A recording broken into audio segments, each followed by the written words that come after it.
The invitation to my family's annual Christmas dinner sat on my desk, its gold embossing catching the morning light. Next to it lay the latest copy of Forbes magazine, the one with my environmental consulting firm featured on the cover, though my face was carefully turned away from the camera. The irony wasn't lost on me. "Dr. Wright?" My assistant's voice came through the intercom. "The Morgan Development Group is here for their emergency consultation." I smiled, knowing exactly who would be walking through my door. "Send them up, Alice." 5 years ago, my family had laughed when I chose to pursue a PhD in environmental science instead of joining my father's real estate development company. Now that same company was facing environmental catastrophe, and they had no idea they were about to beg for help from the daughter they mocked. The memory of that Christmas dinner was still sharp as a thorn. I'd just been accepted into Stanford's environmental science program, ready to share my dreams of sustainable development with my family. Environmental science? My sister Victoria had snorted into her wine glass. "What are you going to do with that, Sophia?" "Hug trees." My father hadn't even looked up from his phone. "If you want to waste 4 years studying plants, that's your choice. But don't expect a position at Right Development when you're done." "It's not just about plants," I tried to explain. "It's about sustainable development, environmental impact assessment, protecting." "Protecting what?" My brother-in-law James had cut in.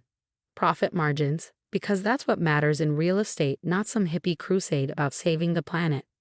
Victoria had nodded smugly. "At least someone in this family understands business.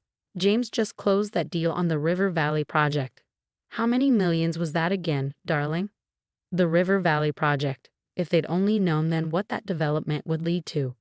If they'd only listened when I tried to warn them about building on protected wetlands. But they hadn't listened. They never did."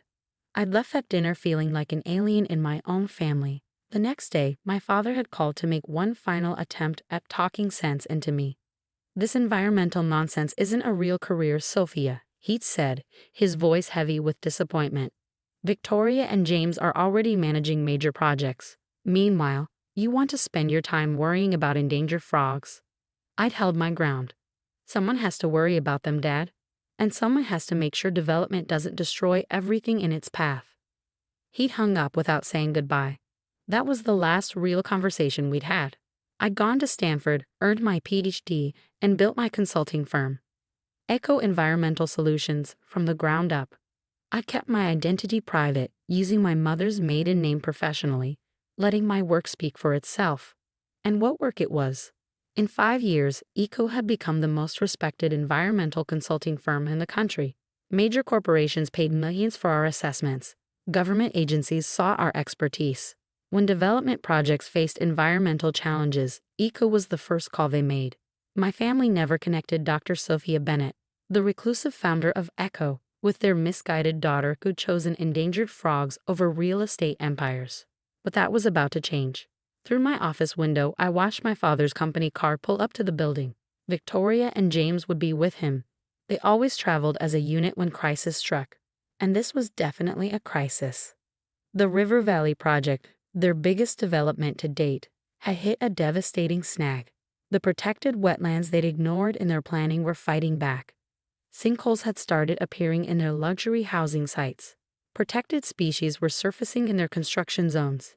Environmental groups were threatening lawsuits. They needed ECO's help to save their billion-dollar project. More specifically, they needed my help, though they didn't know it yet. My phone buzzed. A text from Victoria. "This better not take long. These environmental consultants are all the same, tree huggers looking for payouts." I took a deep breath, remembering all the times she'd dismissed my passion as worthless. All the times James had made jokes about my squirrel-saving degree at family events. All the times my father had held up their success as proof that I'd chosen the wrong path. "Dr. Bennett will see you now," Alice's voice announced through the intercom. I stood up, smoothing my expertly tailored suit, a far cry from the tree hugger outfit they probably expected. Through my office's glass walls, I could see them being led down the hallway.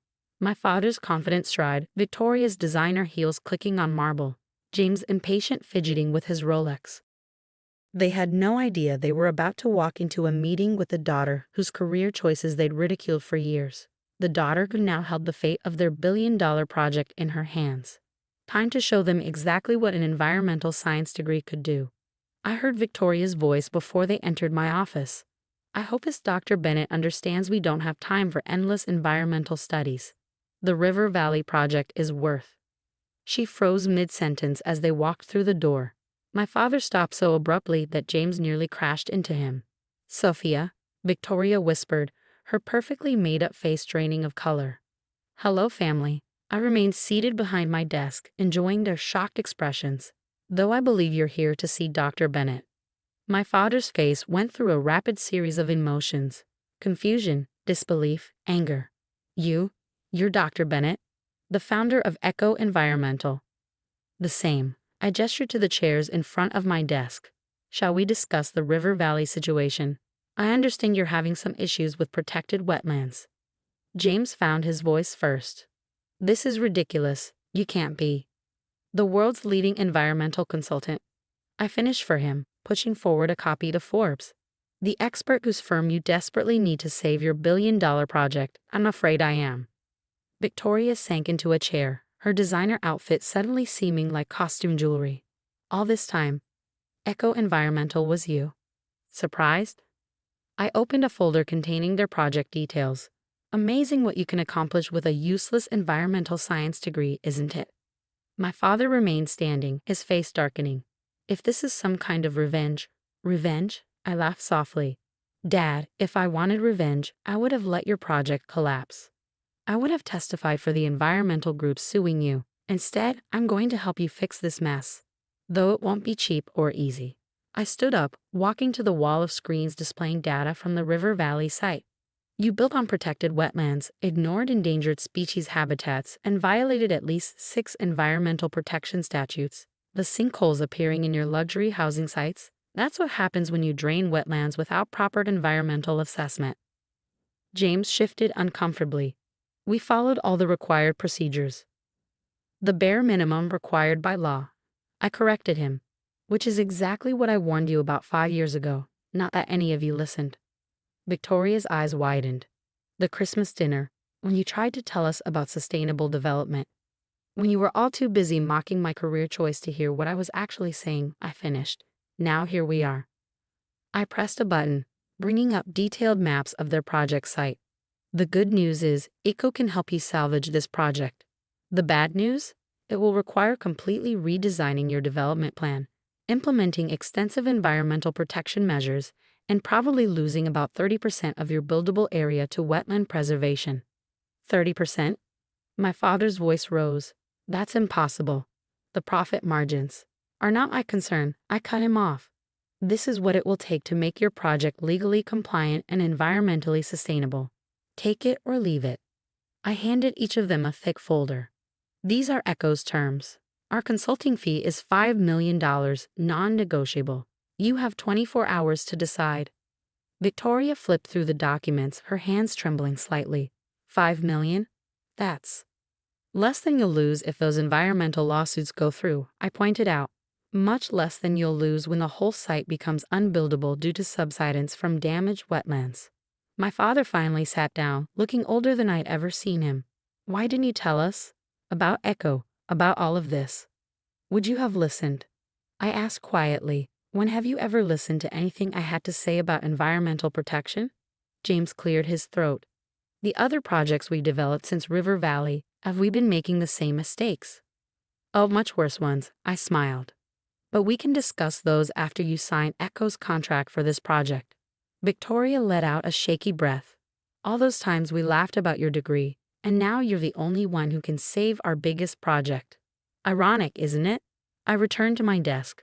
The tree hugger with the worthless degree is now charging you $5 million to fix problems I tried to warn you about for free. My father stared at the contract for a long moment. We were wrong about you, Sophia, about all of it. Yes, you were. I met his eyes steadily. The question is, are you ready to start listening now?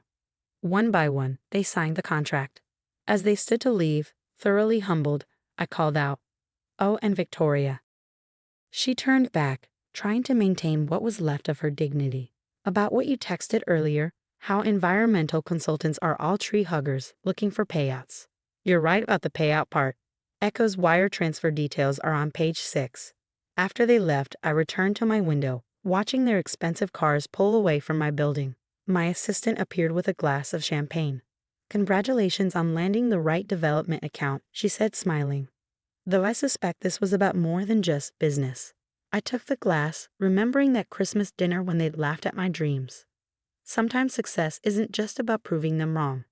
It's about being so right that they have no choice but to pay you millions to fix their mistakes.